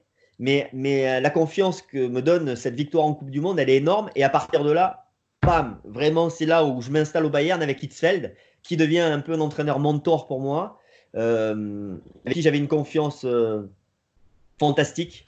On échangeait souvent et avec qui j'ai vécu mes plus belles années avec le Bayern. Je te parlais de 99, 2000, 2001. Voilà, on est la meilleure équipe d'Europe. On fait 2 finales, une demi-finale. C'est un entraîneur magique. Et voilà. Et là, je suis en place au Bayern. Tu vois. C'est celui qui t'a le plus apporté, Edsfeld? En club, oui. Oui, en club, c'est. D'une manière générale, tout confondu. Formation, club, équipe nationale. Non, tout confondu, c'est difficile. Aimé Jacquet a été très, très important. Il y a 2 entraîneurs très, très importants que sont Aimé Jacquet et que sont Ottmar Hitzfeld. Pourquoi? Parce qu'avec Aimé Jacquet, bon, on a été champion du monde et puis il y a une affection réciproque et une confiance. C'est difficile de t'expliquer les choses. Moi, il y a des choses que j'oublie pas. Moi, la relation humaine, elle compte. Les hommes comptent avant tout. Et quand tu es un peu en difficulté, qu'un entraîneur vient te voir pour te dire allez, accroche-toi, bats-toi, entraîne-toi, soigne-toi. Et si tu rejoues, tu es mon arrière latéral et toi, tu es dans une situation un peu merdique, eh ben, je peux te dire que là, ça booste. Tu vois, et voilà, et avec Hitzfeld, c'était une confiance totale, absolue. Je pouvais tout lui dire. Je pouvais lui dire tiens, coach, là, je suis un peu cuit en ce moment, j'ai besoin de souffler. Voilà, j'étais au Bayern, tu vois, il m'a même demandé comment on jouait en défense avec l'équipe de France. Parce qu'en Allemagne, tout le monde jouait à 3 derrière. Et on a joué beaucoup avec le Bayern à 4 sur le modèle équipe de France. Et il m'a demandé comment c'était. Donc, il y avait une confiance tactique. Puis, c'est un super manager, super psychologue. Tu pouvais échanger, partager. Moi, j'ai toujours eu besoin, en fait, de comprendre ce que je faisais, de partager. Tu vois, tu peux pas. Moi, tu me fais pas avancer si tu me dis fais ça et sans m'expliquer pourquoi. C'est pas possible. Tu me fais pas avancer en force, impossible. Si tu veux essayer de me faire avancer en force, je me brusque, je me brusque. Ça passe pas bien. Comme les potiocs dans la montagne là. Oui, tu vois le potioc dans la montagne, le potioc à la rune. Ouais, tu lui tapes sur le cul, il bouge pas s'il ne veut pas bouger. Bon, moi c'est pareil. Et voilà, et c'est les entraîneurs avec qui ça s'est super bien passé, c'est des entraîneurs qui avaient de la psychologie et avec qui je pouvais échanger, avec qui je pouvais parler, parce que je m'intéressais à tout et je pouvais parler technique, tactique, physique, voilà. Et donc c'est vrai que ces 2-là sont très importants, mais après j'ai une affection évidemment pour Raymond Goethals, pour Roland Courbis, pour Gernot Rohr, cette fameuse année de la Coupe de l'UEFA. Et d'ailleurs, voilà. Gernot, il perd sa place de titulaire avec toi, en fait. Ouais. C'est vrai qu'il y a un peu ça, mais bon, il était sur la fin de sa carrière. Et c'était génial parce qu'à la fois en pro et il venait au centre de formation, il venait jouer avec la 3e division. Il était super adorable, super sympa. Et on va jouer un petit jeu, mais rapide. Ouais. Juste, j'ai sorti quelques noms. Tu as eu pas mal d'entraîneurs. J'ai fait que les Français. Hein. Et tu vas me les qualifier. Tu vas me donner un mot pour les qualifier. Je vais te donner la liste. Il y en a dont on a parlé. Tu as le droit qu'à un mot. OK? Gentil, pas gentil. Bon, c'est toi qui choisis. Un mot. OK? J'ai combien de temps pour répondre? On essaie de le faire vite, tu vois. Hein? Ouais. Alors, Aimé Jacquet. Dieu. Ah ouais, quand même, putain, elle va faire mieux derrière. Je l'ai piqué à Didier Deschamps, ça. Didier Deschamps, il dit toujours ça. J'ai fait que les entraîneurs français, d'accord, que tu as côtoyé. À t'entraîner avec lui, tu vois, j'ai joué à plein de postes avec lui. Il aimait bien chercher, parfois trop des fois, mais il aimait bien, tu vois, j'ai joué lié gauche. J'ai rejoué en fait à des postes de ma formation avec Roland. Parce qu'il avait trouvé en moi cette qualité-là de pouvoir jouer un peu plus haut. Donc c'était intéressant et ouais, c'est un entraîneur passionnant. Alors, Luis Fernandez? Psychologue. Alors, après, je ne les ai pas tous mis dans l'ordre. Hein. Tu as eu José Anigo aussi? Ouais. Écoute, je sais pas quoi dire, mais ça s'est très, très bien passé avec José Anigo. Un Voilà. mot? Amigo. Non, j'essaie de trouver un mot.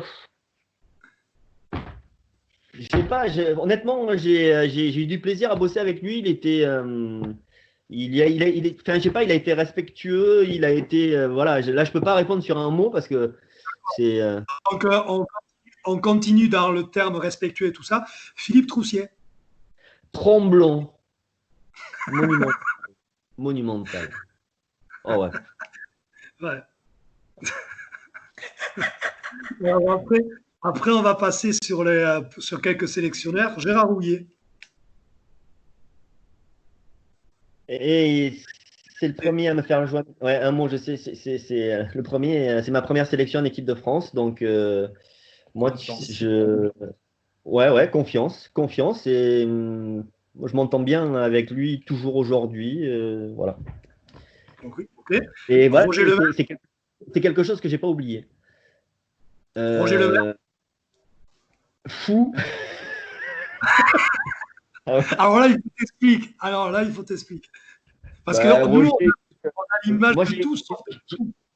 ah ouais, mais Roger, c'était mon entraîneur en équipe de France militaire. Fou furieux. Voilà, donc il est.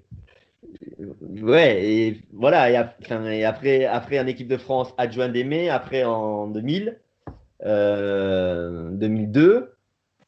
euh, Fou sympathique, je dirais. Ouais. Fou sympathique. Voilà. Et après, Mais après il y a des moments, on avait l'impression qu'on devait être nous comment te dire, qu'on devait être nous les coachs dans le côté, il faut le cadrer, le calmer, tu vois.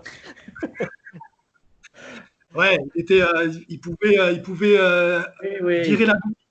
Oui, il dégoupillait assez facilement, tant bien que mal. Oh. Nando a évoqué plein de noms d'entraîneurs, Bichente. Toi, tu as arrêté ta carrière et puis après, depuis, tu as une belle carrière de consultant. Ça fait quand même pas mal d'années maintenant. Est-ce que tu as déjà pensé à avoir une place plus près du terrain? Je te dis pas entraîneur, mais une place un peu plus près du gazon, quoi, finalement. Non, j'ai pas pensé.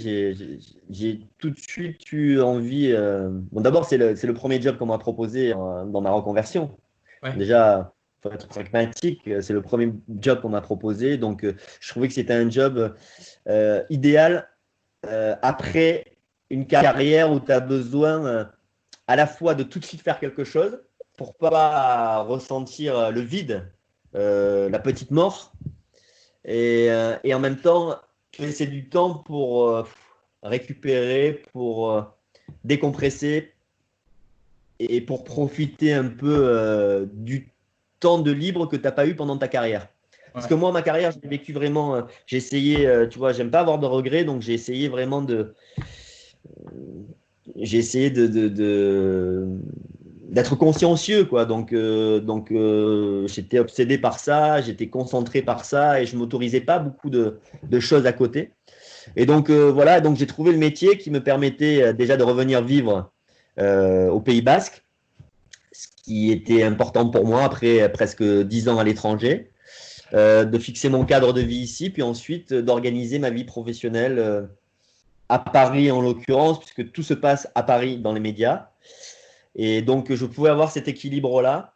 Et c'est ce qui m'allait, en fait, c'est ce que je voulais faire au début de carrière. Et puis, en fait, j'ai pas voulu changer ce modèle-là, parce qu'être entraîneur ou avoir des responsabilités dans un club, donc c'est accepter de changer de vie, de changer d'endroit.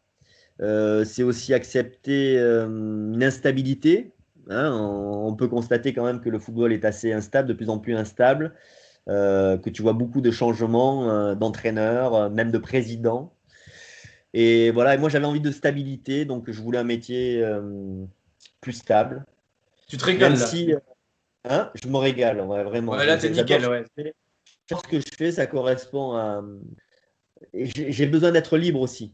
J'ai besoin d'être libre, j'ai besoin d'être indépendant. Je suis curieux aussi, j'aime bien toucher un peu à tout. Donc, tu vois, je fais du commentaire de match avec Grégoire Margoton. J'ai eu le Club Lisa où j'animais cette émission. Je fais des interviews, je fais des éditos écrits sur l'équipe. Je fais des documentaires. Donc, c'est riche, tu vois. J'aime bien en fait toucher à tous les aspects de ce métier. Et tu vois, faire une Coupe du Monde, commenter une Coupe du Monde.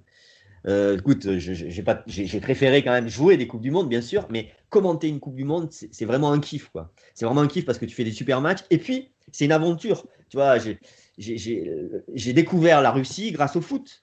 Vraiment, tu vois, parce que là, pour le coup, tu découvres plus de choses.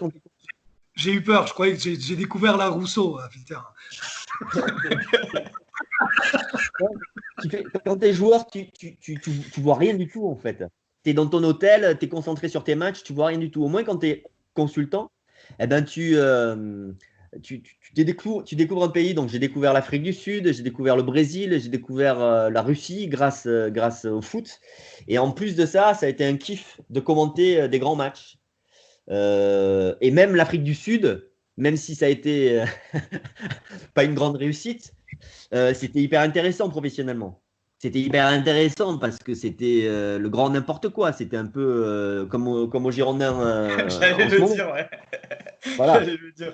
Donc c'est hyper intéressant. Ça fait de la peine, mais c'est hyper intéressant. Ok. Tu as eu le rôle de joueur en formation à Girondins de Bordeaux. Quel conseil, si tu devais donner, allez, je te laisse une marge. 3 conseils à un jeune joueur du centre de formation des Girondins de Bordeaux pour percer. Qu'est-ce que tu lui dirais? Je lui dirais de ne pas compter que sur son talent. Je lui dirais de s'entraîner comme un malade et surtout d'analyser un petit peu où il peut progresser. Et donc de s'intéresser à son métier, de s'intéresser à la technique, au travail technique, au travail physique, au travail tactique, à la compréhension en fait du jeu d'équipe, de la tactique, et à tous les aspects de son métier. Voilà. Et si tu ne comptes que sur ton talent, ben à un moment donné, ton talent, petit à petit, s'évapore. C'est pas suffisant. C'est pas suffisant. Tu fais sur le talent, tu fais des grands matchs, mais sur le travail, plus le talent, tu fais une grande carrière. Okay. C'est ça toute la différence. Donc moi, je dirais ça. Pour moi, moi, je me suis toujours posé beaucoup de questions sur ma progression, sur les axes de progression. Je me suis toujours intéressé à tout, à la prépa physique. J'ai échangé avec les entraîneurs. Tu vois, j'ai adoré le travail technique qu'on a fait au Girondins de Bordeaux avec Ante Mladinic, Pierrot Labat. J'ai essayé de comprendre pourquoi. Je parlais avec les préparateurs physiques pour comprendre pourquoi on faisait ces exercices, où je pouvais progresser. Et puis même, après, tu vois, j'avais même une approche où je pouvais être critique sur l'entraînement parce que je pensais qu'il ne correspondait pas à moi, tu vois. Et après, travail tactique, tu vois, j'ai appris à être défenseur. Donc, tu développes une autre mentalité quand tu es attaquant ou défenseur, c'est pas pareil. Et puis après, tu dois travailler tactiquement sur ton positionnement pour aider ta défense. Enfin voilà, c'est pas juste, bon allez, on fait un match, quoi. Tu vois, tu t'essayes de t'améliorer, en fait. D'accord, ok. Et puis pas lâcher l'affaire, jamais lâcher l'affaire, jamais. Si tu veux progresser, c'est un travail quotidien, comme pour tous les métiers. Et voilà. Et moi, j'adore. C'est pour ça que j'ai du respect pour les joueurs moins bons à la base, mais qui deviennent très bons et meilleurs que les plus talentueux au départ. Ça, j'adore ça. Parce que la vie, elle est juste. Tu vois, on a finalement des qualités différentes et tu peux avoir un mec qui a peut-être moins de talent et qui en fait quelque chose de plus grand qu'un autre. Et ça, c'est magnifique. Tu vois, c'est hyper respectable. Et moi, j'aime pas en fait le talent. J'aime pas trop le talent gâché me fait de la peine. Putain, ça m'énerve. Le talent gâché me fait de la peine. Je me dis putain, mais ça m'énerve. C'est parce que tu regrettes, parce que tu vas regretter ça. Tu vois, je trouve c'est insupportable d'avoir des regrets dans la vie. Enfin, si tu veux dormir tranquille, il faut pas avoir de regrets. Et donc, il faut se dire, ok, j'ai exploité ce temps pour essayer d'être le meilleur possible. J'ai pas tout réussi, mais c'est pas mal. Et tu as des mecs qui vont vivre toute leur vie en se disant putain, j'aurais dû faire ça, pourquoi j'ai pas fait ça, ou même, tu vois, des fois, je vois des gars qui sont pas passés au centre de formation et qui me disent putain, mais j'étais aussi bon que toi, et pourquoi moi je suis pas passé? Et peut-être qu'ils ont moins bossé que moi, et peut-être qu'ils étaient moins motivés que moi, tu vois. Voilà, il faut pas avoir de regrets en fait. D'accord, ok. Ok. J'ai- Ouais, vas-y. Avant que, je sais pas, avant de nous quitter, il faut que tu nous montres un petit truc que tu as derrière. Ah. Un petit truc qui est rond. Et je pense que je suis peut-être le seul à avoir ça d'ailleurs, hein, parce que je crois que je vais le chercher. Pour les supporters des Girondins, c'est un truc un peu unique, hein. Donc, je ne sais pas si vous voyez bien en fait ce ballon. Wow. En bois. Je vais pas dire de bêtises, je pense que c'est de l'ébène. J'espère que je dis pas de conneries, je suis fils de menuisier charpentier. Et donc, ça m'a été offert en fait pour le match Bordeaux-Milan 3-0, quart de finale Coupe de l'UEFA 19 mars 96. Voilà, et il est toujours à côté de tous mes beaux trophées, la Coupe du Monde, Championnat d'Europe, Ligue des Champions. Parce qu'au fond, tu vois, on n'a pas gagné cette année-là, mais on a gagné. on n'a pas gagné la Coupe du l'UEFA, mais on a gagné les cœurs. Et là, comme on a besoin de faire du buzz absolument, là, il faut que tu nous fasses des jongles avec la tête et le ballon en bois. Là. J'allais le dire, je te jure. J'allais le dire. Mais tu sais quoi, je peux tuer quelqu'un avec. C'est un truc de bowling. J'allais faire la même bonne. Vicente, aujourd'hui, tu es sur RTL et sur TF1. Tu kiffes ta vie, comme tu nous dis, ta liberté et tu te régales. Une petite question. Quelles seront les fonctions de Vicente Lizarazu dans 15 ans? J'en sais rien. Je ne veux pas me projeter. Déjà dans ma carrière, tu vois, je me rappelle quand j'étais plus jeune, je m'étais fait un peu un plan de carrière et puis tu vois, rétrospectivement, il y a des choses que tu maîtrises pas toujours. J'ai eu envie d'aller, par exemple, à Bilbao parce qu'en fait, je voulais jouer dans le championnat espagnol et puis je voulais que ce soit un tremplin en fait pour le championnat espagnol, qui est un championnat, comme tu le sais, quand tu es au Pays Basque, c'est à côté. Et puis ça s'est pas passé comme prévu et derrière j'ai rebondi de façon incroyable au Bayern et j'ai fait quasi toute ma carrière au Bayern et au Girondins de Bordeaux, donc tu peux pas tout savoir. Moi à ce stade de ma vie, là je viens de faire 50, j'adore faire ce que je fais et j'ai pas tellement envie de changer un truc qui me fait du bien. Tu vois, c'est aussi simple que ça. Ouais. Je suis très heureux dans la vie que j'ai. Et donc, j'ai pas envie de bousculer ça. Puis, comme je te dis, j'ai envie de toucher à plein de choses différentes. Rebasculer dans un club, c'est du 300%. Et j'ai pas envie de ça. Et puis, honnêtement aussi, je me retrouve plus trop dans. Tu vois, je parle du foot aujourd'hui, mais je me retrouve plus trop dans le foot d'aujourd'hui, qui se perd. Voilà, je veux pas trop rentrer dans le détail, je vais pas faire le vieux con non plus, mais ça correspond plus trop. Tu vois, les Girondins de Bordeaux que j'ai connus, c'est plus du tout ça, ce que je vois là. Bien sûr. Donc, je sais pas si je serais en fait heureux à revenir dans le foot, pour te dire vraiment les choses. Revenir, tu vois, dans un club, hein, je sais pas. Je pense en fait que je m'agacerai vite. Je pense que je m'énerverai vite. D'accord. Je pense c'est peut-être le moment d'y aller pour mettre quelques il y aurait beaucoup de choses qui m'énerveraient et donc du coup, je sais pas si je serais assez diplomate. Ouais. Voilà. Et donc, je pense que c'est pas mal de continuer à faire ce que je fais, où j'ai un très bon équilibre de vie, où j'ai une vie sereine. Et puis bon, c'est compliqué, tu sais, dans un club pour faire vraiment ce que tu veux. Soit tu es le propriétaire, tu as 100 patates, T'as 100 patates, t'achètes un club et tu fais ce que tu veux. Mais si tu les as pas, tu dépends d'actionnaires, de propriétaires et il faut que ça se passe bien avec eux. Voilà. Et puis, pour que ça se passe bien pour quelqu'un comme moi, il faut que je fasse ce que j'ai envie de faire. Ouais. Bon, avoir la possibilité de faire ce que tu as envie de faire, c'est pas toujours évident dans un projet. Aujourd'hui, je suis le capitaine de mon bateau, tu vois. Et ça me va très bien mais ça me correspond. Donc, pour ça que pour l'instant, on va rester là, on va rester tranquille et ça me convient très bien ce que je fais. Voilà. Mais voilà, après, ça n'empêche que en tant que conservateur et ancien joueur des Girondins, moi, je regarde beaucoup ce qui se passe aux Girondins, je m'en inquiète beaucoup.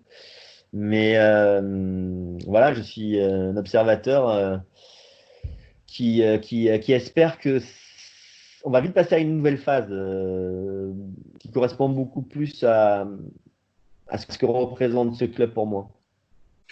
Ouais, et puis pour les 100 patates, c'est une jolie référence aussi aux trois frères. Donc, c'est qui les trois frères? C'est Issou, Dugas, Lisa, bam, deux mains qui reprennent. Non, je te charrie.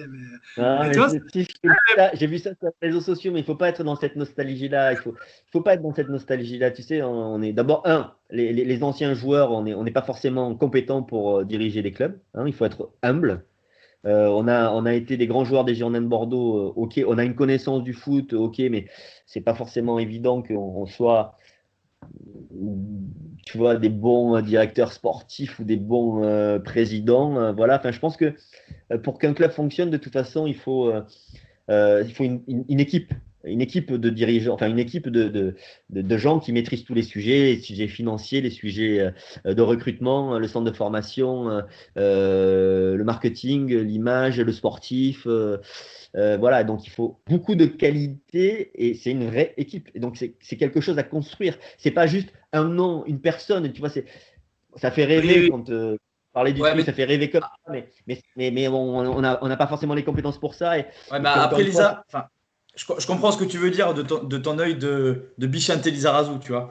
Mais après, nous, les supporters, et encore plus les supporters des Girondins de Bordeaux, qui sommes, je te promets, dans une situation très très compliquée psychologiquement, tu vois. On se dit, putain, mais comment c'est possible que nous, avec l'histoire qu'on a, avec les mecs qu'on a connus dans ce club, on puisse en arriver là. Donc, on se dit quoi? La première chose qui lui vient en tête, c'est il nous faut des anciens, tu vois. On a envie de remettre des tartines de Lizarazu, d'Alain Roche, de Mikou, de tous ces mecs-là, tu vois. Donc, après, je comprends, je comprends ton œil à toi d'ancien joueur des Girondins de Bordeaux, mais nous, on se dit, voilà, enfin voilà, vous êtes les premières personnes à qui on pense réellement.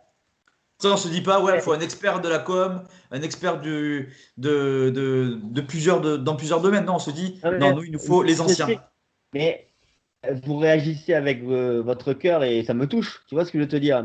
Mais encore une fois, moi, je suis passé par le Bayern, donc j'ai un regard peut-être un peu plus pragmatique pour arriver à faire un grand club. Tu vois, il faut une addition de compétences diverses et variées.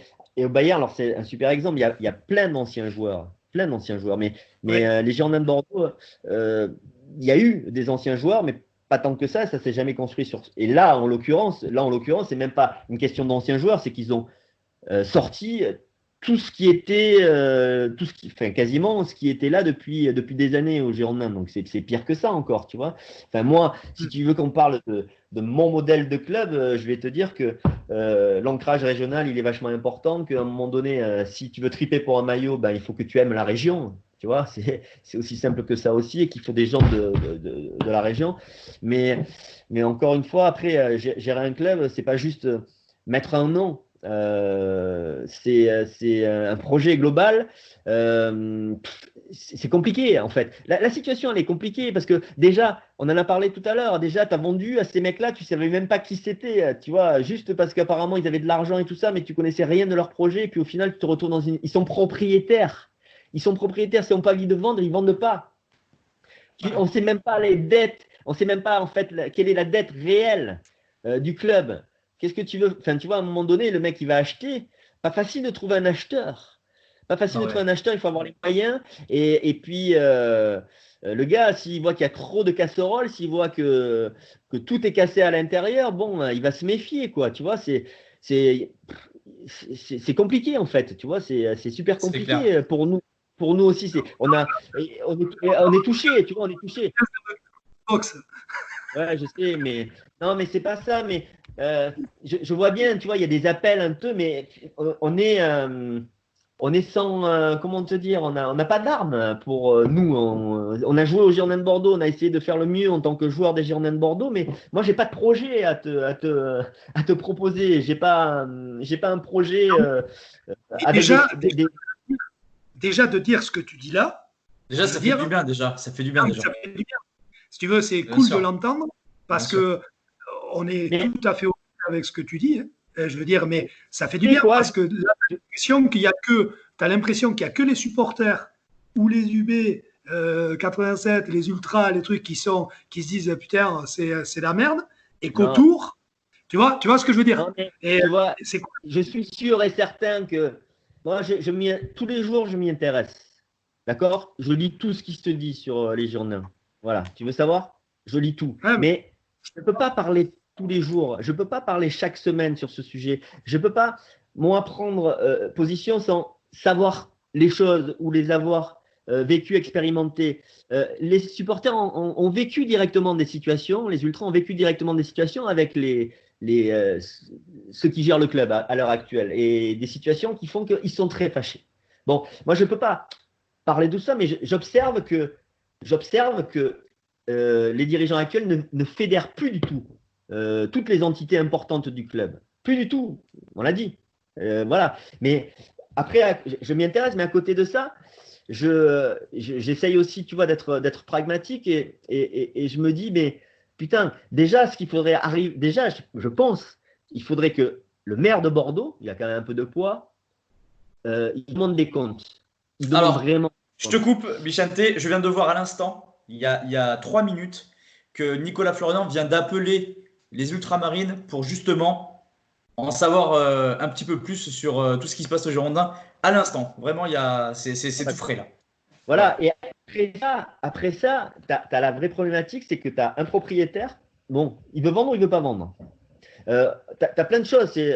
Il veut continuer comme ça avec les gens qui dirigent le club qui se sont fâchés avec tout le monde ou pas, tu vois, parce que c'est pas tenable comme ça. Donc, il faudrait savoir ce qu'ils veulent faire. Ils veulent changer les gens qui dirigent, ils veulent vendre tout de suite, ils veulent vendre plus tard. Il faudrait qu'il l'explique. Et puis ensuite, le projet qui viendrait remplacer celui-là, il va falloir l'analyser à la loupe, véritablement, parce que c'est pas juste ah ouais, moi j'adore les Girondins de Bordeaux, j'arrive. Non, il faut un projet sérieux.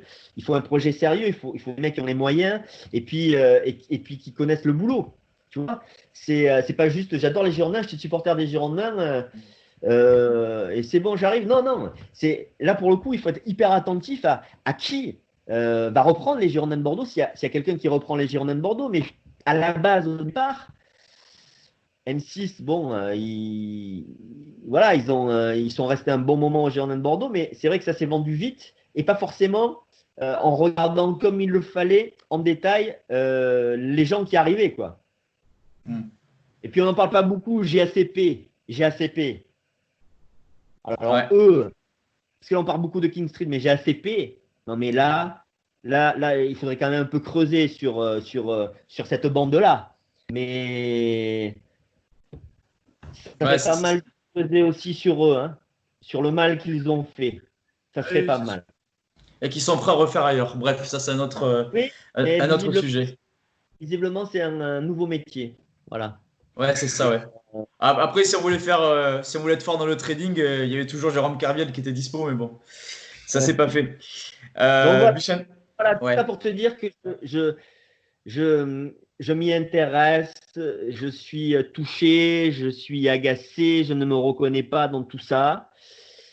Mais une fois que tu as dit ça, tu vois, le problème il est complexe. Et, C'est bien de le et, dire. C'est bien de le dire. Ça C'est bien de le fait dire. du bien. et je C'est pense bien. que la première des choses importantes, c'est que le maire de Bordeaux demande des comptes. Et s'ils envoient péter le maire de Bordeaux, alors là, alors là, ça peut être très chaud, mais ça peut Ouais, être ça va encore être plus chaud. chaud. Tu vois. Ouais, ça va être chaud. Dernière question, Bichante, après cet entretien de plus d'une heure et demie très, très, très intéressant. Est-ce que tu as un petit message, et tu en as un forcément, pour les supporters des Girondins de Bordeaux? Ben écoute, je sais que la période est très très difficile. Je sais qu'ils sont très malheureux aujourd'hui. Ils ne se reconnaissent plus dans le club. Ils ne reconnaissent plus les Girondins de Bordeaux comme moi. Comme moi. Euh, J'espère vraiment de tout cœur que le soleil va revenir, qu'il va y avoir du changement, qu'il va y avoir. Je ne peux pas croire en fait, quoi qu'il se passe, les Girondins ne disent. Alors, si je dois dire quelque chose de positif, quoi qu'il se passe, les Girondins de Bordeaux ne vont pas disparaître. Et s'il faut en passer à un moment donné par la descente en deuxième division, moi j'ai connu ça, eh bien on en passera par la descente en deuxième division, mais au moins ça sera peut-être l'occasion aussi de reconstruire sur une feuille blanche, sur des fondations. Tu vois, j'espère que ça n'arrivera pas, il n'y aura pas besoin de ça parce que c'est pas facile, mais je veux dire par là que quoi qu'il arrive, les Girondins de Bordeaux, ils retrouveront leur lustre et l'identité, parce que tu ne peux pas perdre ça. Ça dure qu'un temps. Ce qui se passe aujourd'hui, c'est même intenable pour les gens qui dirigent les Girondins de Bordeaux. C'est intenable. Moi, je ne peux pas croire qu'ils aient du plaisir à faire le boulot qu'ils font aujourd'hui, à se prendre des scuds toute la journée. Je ne peux pas croire qu'ils aient du plaisir. Ils ne vont pas rester longtemps. Ça Faut qu'ils va partent. bouger. Mais Voilà. j'espère en fait, ce qui est compliqué, c'est même au-delà des Girondins de Bordeaux, c'est que tout a changé. Avant, on avait un actionnariat local, la mondialisation est arrivée, tu as des fonds de pension américains, des Chinois, des machins, tout ça est devenu assez peu lisible, assez confus, parce qu'avant, c'était local, tu savais quel était le sponsor du club, tu savais qui finançait le club. C'était beaucoup plus simple, tu vois, il n'y avait pas des montages financiers, tu n'avais pas le trading, tu n'avais pas tout ça, tous ces trucs compliqués, tu vois. Ouais. Et voilà, et je pense que de toute façon, globalement, hein, on a besoin de faire un bon nettoyage dans le football français aussi, pour que voilà, toutes ces pratiques là de trading elles soient beaucoup plus contrôlées, qu'il n'y ait plus tous ces mecs là en fait qui viennent se servir sur les clubs. Parce qu'il y a, pour moi en fait, je vais te dire un truc, j'ai l'impression qu'il y a des gens dans le foot, c'est un peu comme les criquets, tu vois, ils viennent sur les exploitations, ils viennent bouffer, ils bouffent tout et puis ils se cassent et ils vont aller bouffer ailleurs. Tu vois. C'est ça, Et c'est ça. ça, ce ne sont pas des gens qui sont passionnés par le club, ils sont passionnés par l'argent des clubs. Donc ils viennent prendre l'argent des clubs là où il y en a. On le sait, il y a des commissions sur les transferts, les machins, mais ils viennent pas construire des projets en fait. Donc il faut des gens dans le foot, et pas que les Girondins de Bordeaux, qui ont un vrai projet pour le club. Et pas un projet financier de se faire de la thune sur les transferts des joueurs ou sur la revente même. Tu vois, c'est essayer de construire quelque chose de durable. Et alors, bon, quand tu as des investisseurs étrangers, c'est plus difficile d'avoir un projet, un mec qui est dans le coin, un mec qui est français. Je sais pas, moi, les Pinots, par exemple, ils sont bretons. On peut imaginer, enfin, on comprend qu'ils vont s'investir très très longtemps à Rennes. Quand tu as des investisseurs étrangers, c'est tout de suite beaucoup plus délicat. Et quand tu laisses la main à des investisseurs étrangers, bon, mais faut pas s'étonner qu'il y ait une perte d'identité. Bien sûr. Parce qu'ils connaissent rien à la région. Et même pour ceux de Bordeaux, là, ces Américains, ils connaissent rien au foot.